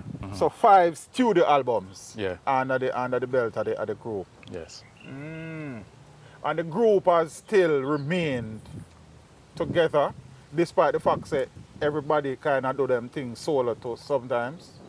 Not really. Not really. Because in 2009, Rumble left. See? As in migrated? Yeah. Him did go to America, go and live and thing and whatever. And also by them time that now I was a new parent, so I start put all of my focus on that. Congrats with that, man. Yeah, man, give thanks. And but it kind of, I don't know, sort of disenchanted with the whole industry. Like, I mean, I really like the industry, you know. You don't like the industry? I love the music, but I don't like the industry. No. I've heard many people echo that those sentiments. Yeah, man, a real thing, man. A real thing. The like the music, but the industry is a the industry mess. suck. And then I was also close to suffering burnout because I do so much road during them times. Because I say we are tour from 2000, 2001, 2000, right up to, by them time they would have been like 10 years, 9 or 10 years straight. See, no rest. And then, you know, life happens, so things happen in between, you know, lose family members and them kind of something. And we just never have the enthusiasm. So them time, they know by them time, by 2009, them time, them start, when Rumblood left, I start focus more upon production than artistry. So we start voiceless, but I start produce more. Because by them time, they know we have Timberley and Tifa and Bada Gang? Yeah, and Natalie. And Mr. Pepper and the early part with Conscience and them things there. So we start do more production them time. Because I never feel no vibes for do no music as an artist. As a vocal as a recording artist. Yeah, I never feel no vibes for that at all. Yeah, and out of that now, the Timberley and Natalie Storm and Tifa and you say Conscience to a little level, what were some of the successes that came out of that though? Well, first was Timberley. Bubble like Soup. Soup. See me? And that song was big. Especially if you're unknown artist. I mean, she did a voice with Don Corleone at the time, but never kick off yet. Bubble Like Soup, you say, was a major success early out in the production journey, solo-wise. Yeah. So me and Suko build the rhythm and give me the rhythm. Oh, Suko build the rhythm? Yeah, the rare rhythm. Suko build it. Right. Suko build it and I write the song, but I actually write it for myself. You see me? And but obviously from a different perspective. Right, naturally. Yeah. And then I flip it for Timberley And that was a song too, we never have no chorus neither. I actually record the song in 2004. From early? Yeah.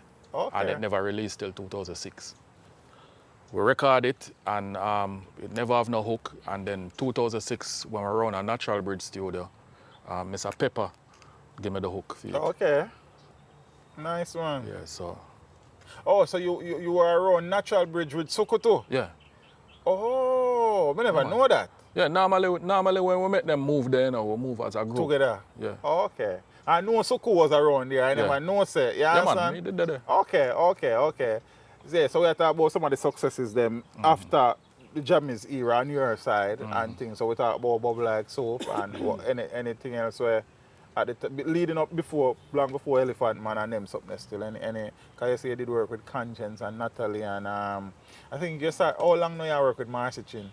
From 20, I don't remember, some years. What the other songs that was a mentioned? Songs like Rhyme and Garrison and Full Up and Party and Hey Girl. Anything. Those are some of the other songs that did well for you. Yeah, man. But it sounds like you want to talk about Rhyme. Yeah, because it happening at the same time when we start work with Timberlake. Okay. 2004. Okay. Where the story of Rhyme is when we did there, what your name here? Shocking Vibes. Okay. When Suku did do some work for Shocking Vibes. Me used to do with me never do no work. But Suku did do some work for Shocking Vibes. And we did it at night time and some usually just stay outside with Tanto and Devante and Megabant and them. Okay.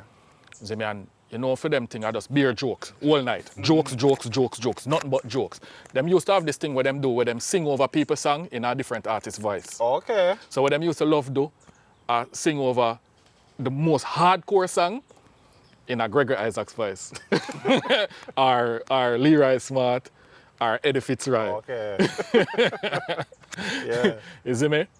And remember one at a time, Mega sing over Bloodstain in a, or was Tanto? I think it was Mega Bantan did sing over Bloodstain in a Gregory Isaacs voice. I say, I want your name Bloodstain, yeah. I remember him singing, but that's something like that him did do. Yeah. I'm gonna say, all right, I go find something for now. So me couldn't do no voice.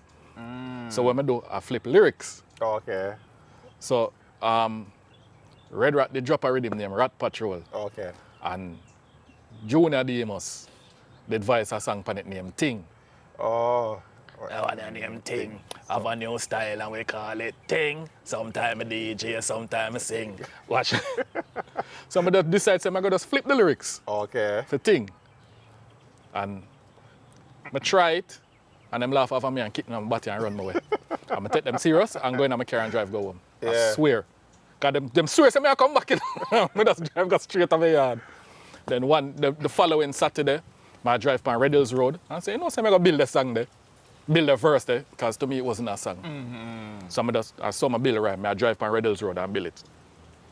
And like, by them time they know me start hang out at Renaissance. Okay. After we left Jammies. Okay. So I'm there at Renaissance when me and Dre, Busy, and the next engineer named Factor. 4 were there at Renaissance every day. I'm a DJ for Dre.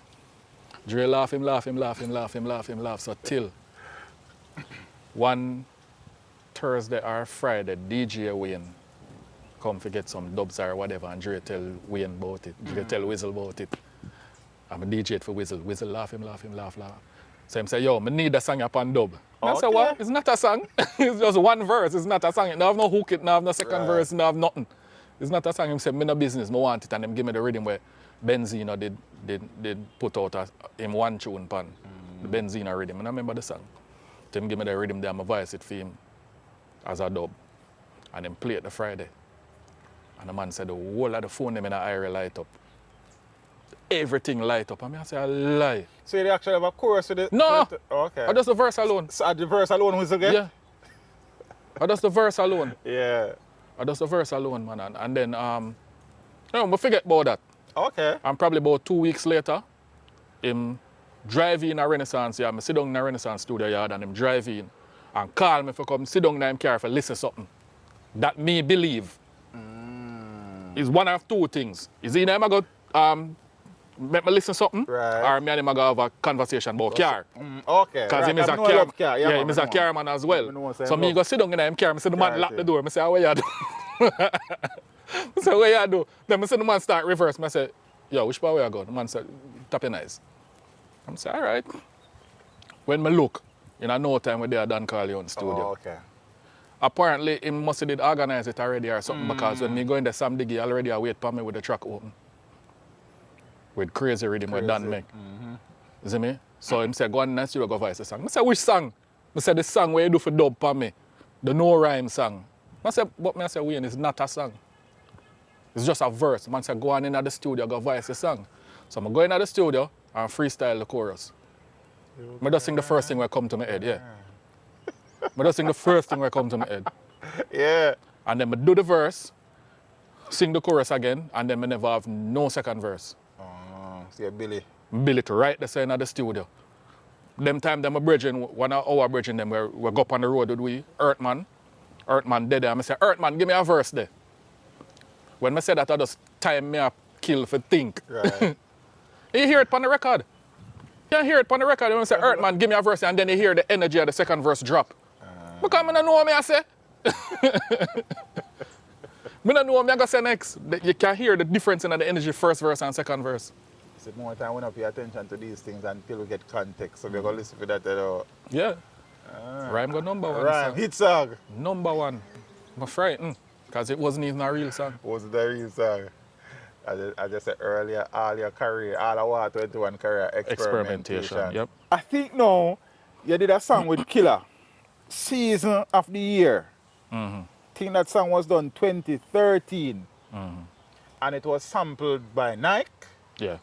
and also by Santigol. I think Santigol sampled it 2014 and Nike sampled it 2016, 17. Yeah, I don't remember the year. Them, Are you them talk to? Yeah. That's what bad. But here we go on now. Here we go on now. That's not when the song did actually do, you know. The song they do before that. Or is that the one where them use is a remix and put it out back. Oh. So from Rona Jam is a song they do then? No, not Rona Jammies. After Jammies? Yeah, after Jammies. We'd have a rhythm named Bad Belly.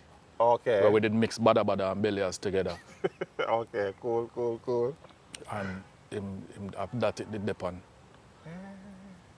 You see me? But them time they we never have no representation because we just left Jammies and we just barely reach a natural bridge. You see me? We never have nobody for do with distribution and with PR and with promotion and them something there. So never go on for the rhythm. You see me? So I take back the Killer voice and put it on our next rhythm where me make. And that them sample up. The business around that has been tied up and thing. Yeah. I'm glad for that, brother. Mad thing, man. Yeah, man. Mad thing, brother. When you work, if you get paid, sir. Yes, I'm man. speaking about business too. As it relates to everything overall from Jammies days and signed to Jammies and Green Sleeve and how are things public? Because I saw an interview that Suku did that he spoke about some things. But from your side of the thing, how are things really publishing and royalty around the Jammies period of the career? Yeah, we not really see nothing. Them time that we did sign to Jammies Publishing at a Jam 1. I think a Jam 1 he did name or whatever. If we tell the truth, we just load that. We just call that with dues. Yeah, me and Suka reason about it and we just call that, that are the dues that we pay. You see me? And then we just straighten out everything after that, going forward, yeah. So the business at the business side of the thing has been put in place. Yeah. We straighten out everything after that. I can imagine though that based on the nature of Bloodstain and Pain and Judgment Day, you probably do a lot of dub plates. Yeah. Wall it. Like my hate dub session. Yeah? Yeah, especially it's like all when you're there in Europe. Yeah. When you're there in Europe and you know you come to one city. You land in one city and you have one free day, or maybe half a day. And them say dub session and you go to the studio and you see 20 sounds. And each of them want 3 dub or. You know no voice for do your show, you know? Make a dub session day after a show, man. Yeah, but that's the thing after the show you are playing your depend. But speaking about that though, For the people, the sound man, them out there, where don't know if you find you, where want dub plate, how them find you? Them can link up on the socials. So, run the angles them now, man. Yeah, Suko, Instagrammer, Sukoward, at Sukoward, Sukuward. My Instagrammer, Kunley the Culprit, KUNLEYDAKULPRIT. Yeah. If you link with this, then you will get the further details. Culprit. Yeah. Suko give me the name there. Suko, yeah. I added, you added Yeah. We were in Munich. We were in Munich and without going at the city center. So we leave our apartment and go to the train station. And I take a selfie with him. Comes a boom and yeah, so me and Suko take a selfie together. And we're going to the city center, go do where we do shopping or whatever, we go look food and them something and come back at the apartment. Like probably a couple of days later, I go through the picture of them in my phone and see it and show him because I never did see it when I did just take it. And I look at it and say, and them say, I would have culprit there. Man them look like two culprits. I try to escape. And from that, I just that. Yeah. Because I see him name and I say, I could that's why Kunley had culprit to his name though. And then I say, I don't know about that. But we see prayer though, we see prayer. Because you do a name kind of powerful, you know, and them kind of bring vibration over you. So I see it and say, hey, I'm not going to talk to the DJ about that, man. But all right. Yeah, so, I just. We see the pre. So, you know, you have been around down south for a while, Billionaire Boot Camp. Yes. Billionaire Boot Camp record. Talk to me, who them people there? That's my personal. Your personal thing? Personal thing, yeah. Oh, nice. So that you alone or is a partnership? Me alone. You alone? So it's Billionaire Boot Camp Records? Yes. And you have anybody working with presently, like? Marcy Chin. Just Marcy. And you also and before that it was like D1 and Timberlake. Oh yeah, D1 them and them people there. Yeah. You also have been doing some work with Down Sound Entertainment and Bad Company. Yes. So Bad Company. That was 2020 to 23. Out of last year? Yeah. I think Bad Company was you, Left Scatter. Side, Scatter, Bolbiak, Cecile. Yeah. Elephant Man was a part of that as well? No, Elephant Man was Down Sound. Down Sound? Yeah. Bad Company was we, Marcy Chin, Diani. Scatter, Cecile, Left Side. Bolby. Mm. And a whole heap of musical genius at one place, you know, Bolby, Scatter, Left Side, Kunley. Mad. What kind of work you did around Elephant Man and Find It and Skankers and them something there? Well, I mean mix the song. You mix the songs them? I'm a play the rhythm.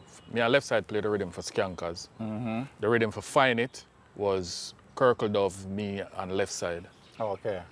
You see me? Me play Kirk play the main thing them. Me play some of the drums. And Left Side play some of the instrumentation. Okay.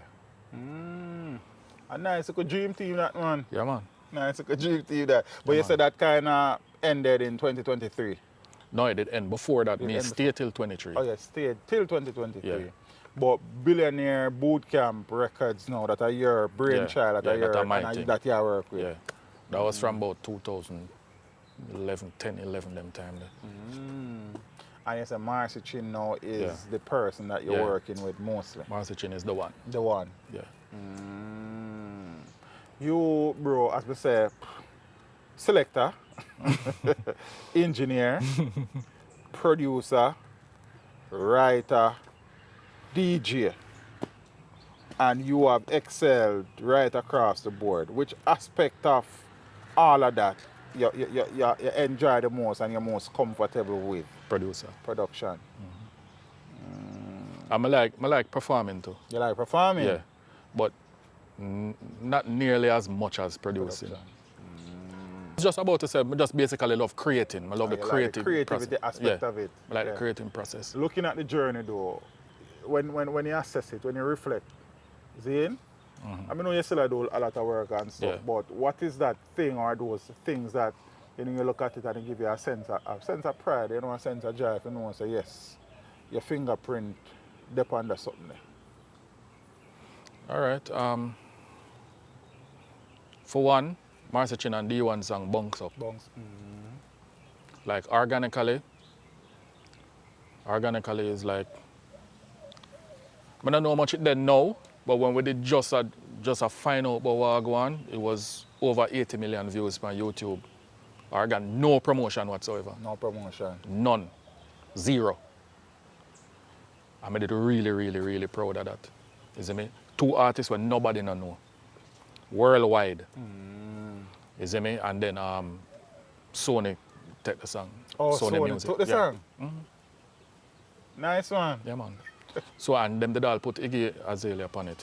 But it end up never come out. Something over this side, over Iggy's side. Oh, okay. So that give you a sense of joy, man. Yes, man. For real, man. And there was another time when I did mix a song. I did mix a song for Mean Dog. I did mix a song for Mark. And him carry it go on event. Bounce? I don't remember which song. I really and truly don't remember which song. Yeah. It wasn't a song when me produced though. Yeah, but you say I mix it for him and him carry it go on event where Jamis did a play. Oh, okay. And him play it on the sound and Jamis love it. Jamis say it sound good and him tell me that like I go link Mark at the venue. Right. And when I drive out, Jamis just did a come in.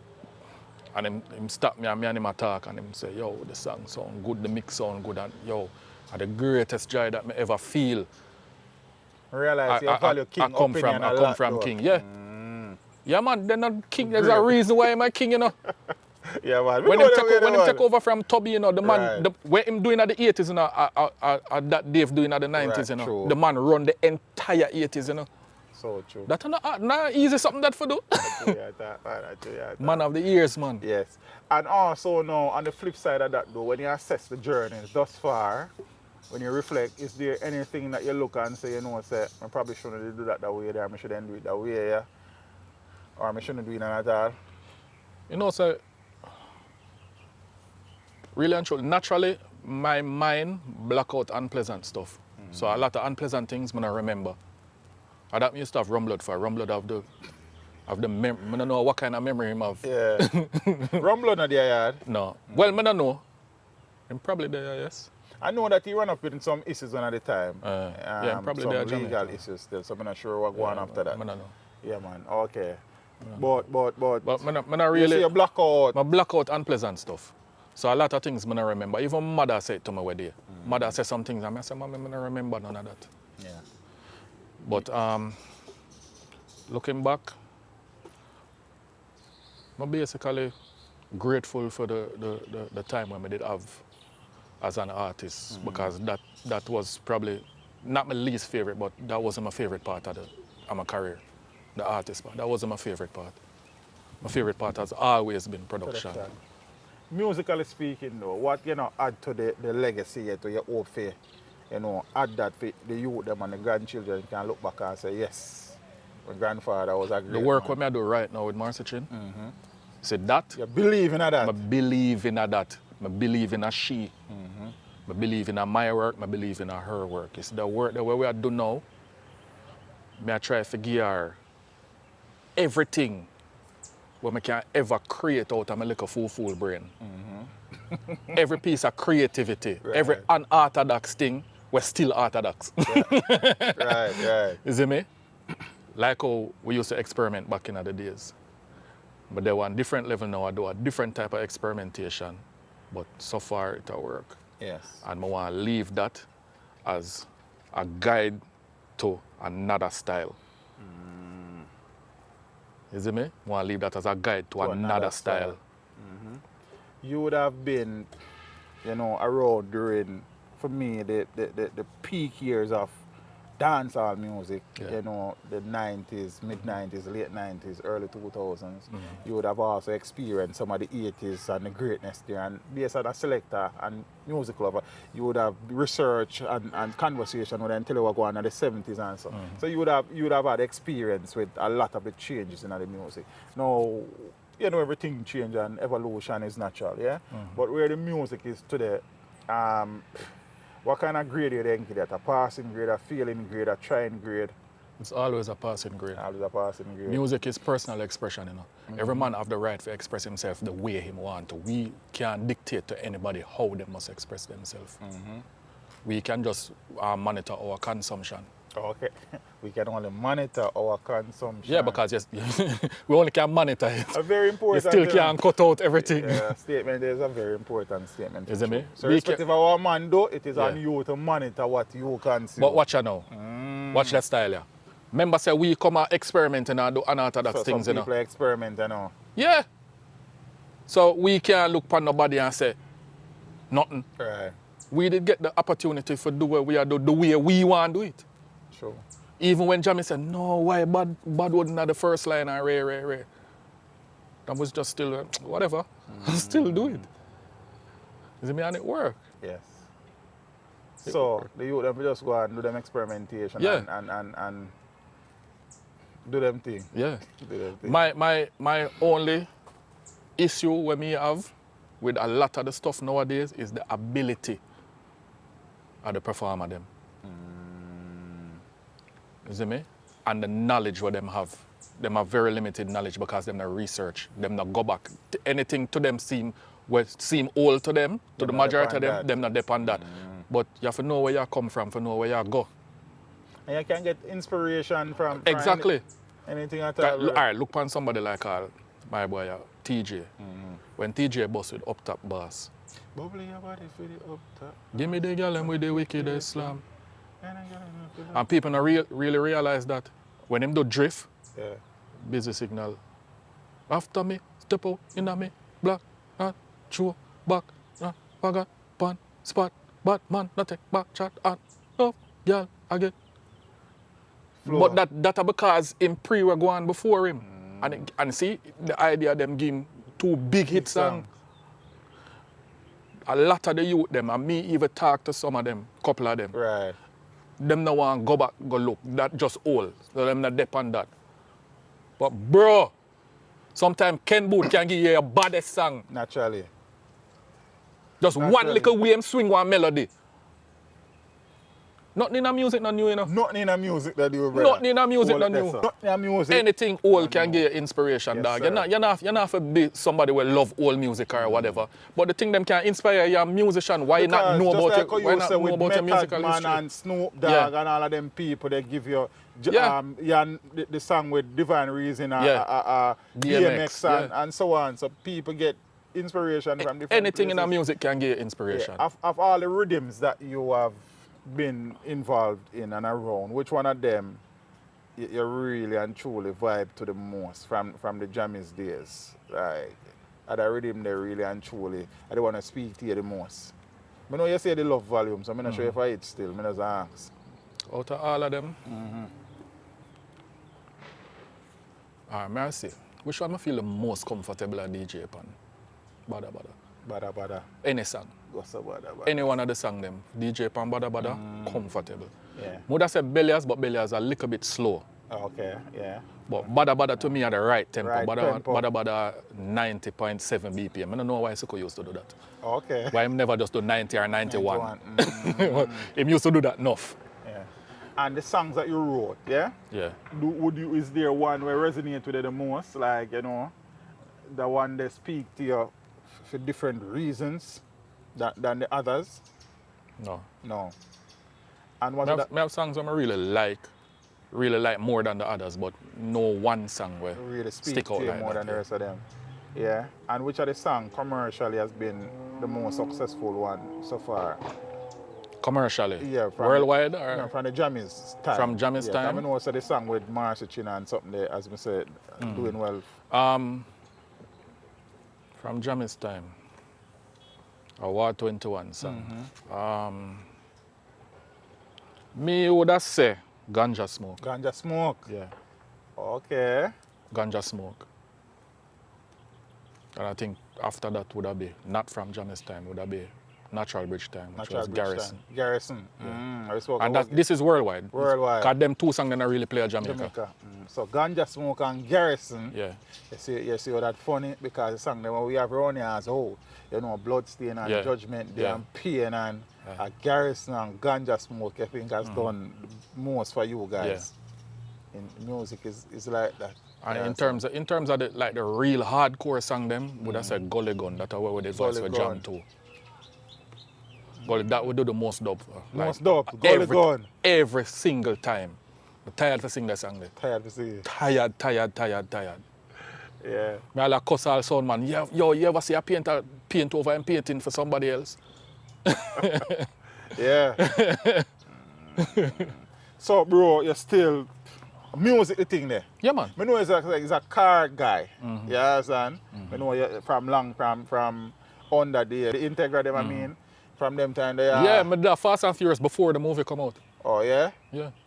Like Sky Blue and DC2 Integra. So like you spend whole heap of money for that. Yes, man. More than where the car worked. You spend more money than when the car work for the car. One of the reasons them also is because I get the wrong car. Because I did ask for a Type R and them never bring the Type R. Them give me one regular Integra. So you bill it. You bill it And Type that's R. how the love feet start, by billing it to what I want. And that's how the real love feet start, like my love bill car. So you're doing it for my racing? No. No, you just love building vehicles. Man, I'm a youth, I'm a No, family. man, you can race safely, man. You Yeah, know, Dover. The Verda safe racing money. Except No, my you son. have to put in my the son- roll cage and all of this. Exactly. Yeah. My son soon start college, so Oh yeah? yeah. And he's doing well. Yeah, man. Eh. So him live in America. Him live in America. Him born in America. Him come to Jamaica for 11 years for the prep school, and then back Gone for back. the high school. I make sure I'm getting a Georges first, and then him doing prep, get accepted, and then I ship him out back. Yeah. Brother, let's go and do the thing. And for the experimentation that has grown, you know, into greatness, brother, we appreciate it. The man them kind of come and change the thing for what it is worth. Not only that, truth be told, the man them come and gave back Jammy's studio a second life. Yeah. That's the reality of the thing. I'm essentially try to pretty it up. Because them time nobody now grown at Jammy's. I want to get back Yeah, people when we around start round there, Me know, man. dust ball them up. Me know, man. So the man them, brother, bring freshness to the game. You understand? Bring new ideas, bring creativity. And it has, you know, over the years matured into something great and meaningful to the thing, man. You understand? Some young youth from Waterhouse step the thing and make the thing Fire. reach a different level, man. Give thanks, You man. them from Firehouse. From Firehouse. I love brother. Yo, Yeah, thanks man. in a teach. A simple one, Yeah, G, man. man. We appreciate the work with the man them do, man. Cool, Can't only man. we can do things like this, brother. Yeah. We give thanks to Yeah, that, man. manners In and real respect, life, man. Blessings, man. Blessed. Yeah.